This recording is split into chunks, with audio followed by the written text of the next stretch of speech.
Hi.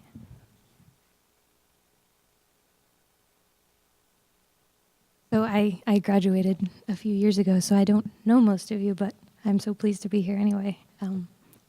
Thanks for being here. And thank you, David. That was really wonderful. So to try feebly to follow that, here's an essay I wrote for the occasion.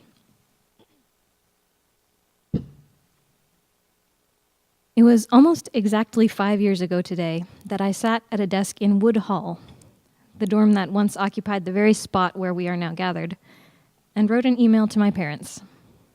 This may not sound monumental. Many of you probably email your parents regularly. But as I'm sure you've already surmised, it was the contents of the email that made it important. So important, in fact, that I will commemorate the anniversary of its sending every year for the rest of my life. In this email, just a few short sentences, I told my parents what I had only recently realized myself, that I was in love with a woman, deeply, painfully in love with a woman, and didn't know what to do. See, I was raised as I imagine many of you were raised. Our family only skipped church on Sundays if we were out of town or sick. My parents attended Bible studies frequently. My dad listened to Christian talk radio almost exclusively. I knew several episodes of Adventures in Odyssey by heart. And probably still do. The evangelical church was the locus not only of my religion and faith, but of the majority of my cultural experience. And as I'm sure you all know, the evangelical church does not look kindly upon or away from homosexuality. My parents' email response was prompt and equally short. They didn't understand how I could think being gay was acceptable to God, but they loved me and always would. I felt at the time that this response should reassure me more than it did. They loved me. Of course they loved me.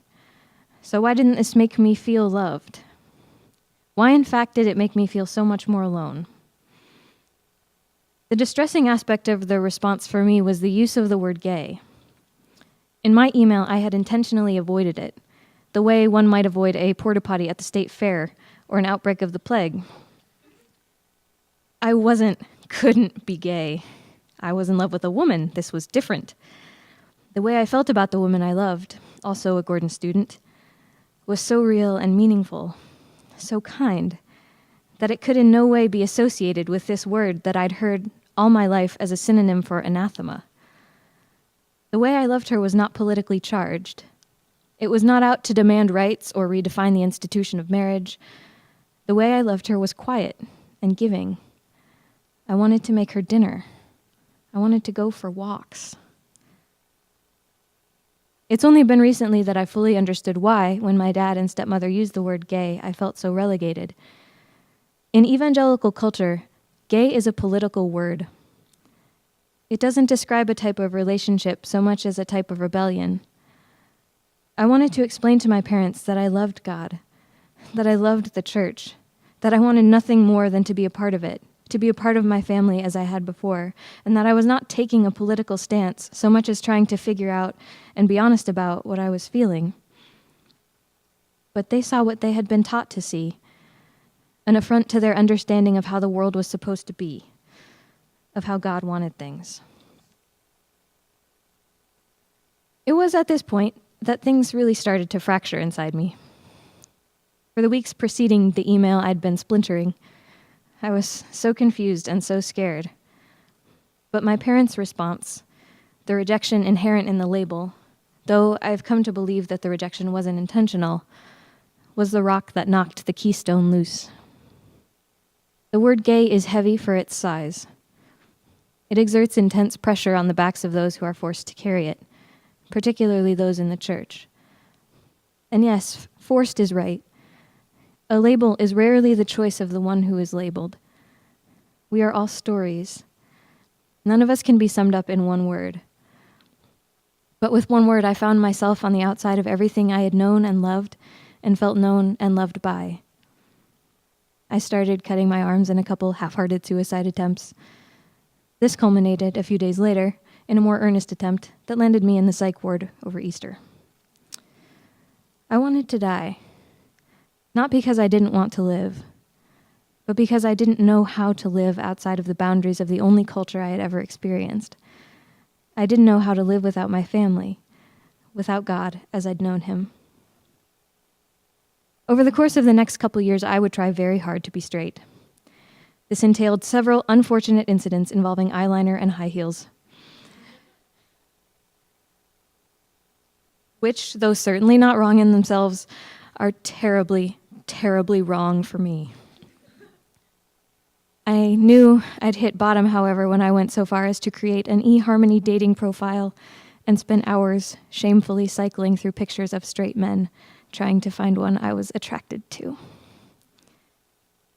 Eventually, it became clear. My attractions to women were not something I could change about myself, try as I might, want as I did. I could deny that, or I could accept it.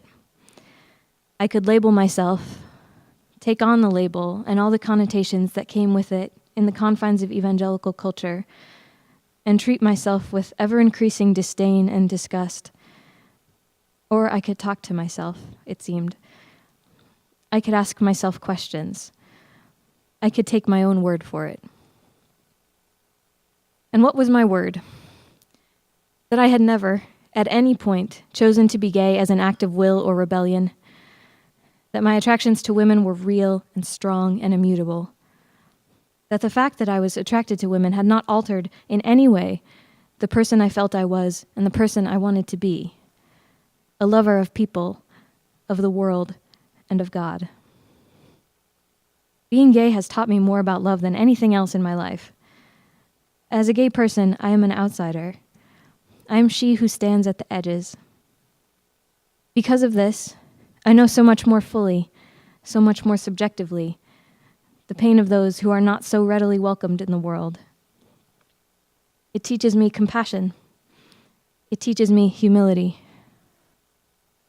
Also, because I have chosen to accept myself as gay, I must own that choice.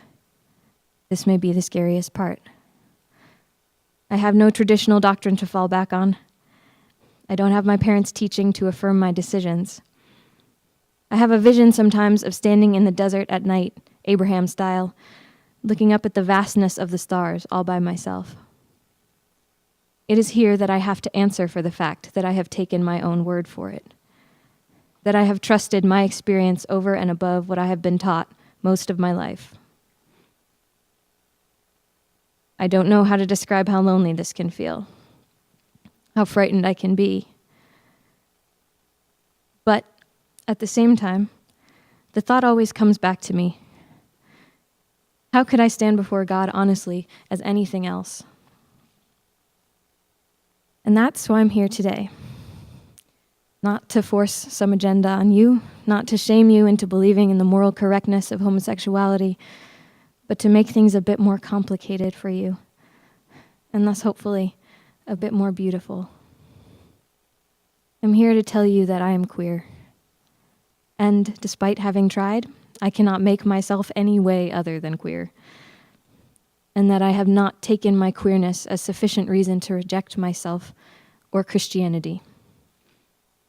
I am here to tell you that I, too, want to love God in a way that does not make me bitter or resentful, in a way that encompasses the whole of my experience. In the vastness of the desert and the dark, I am trying the best I can to love God with my whole heart, including the parts of it that also love women. I'm trying to love God as myself.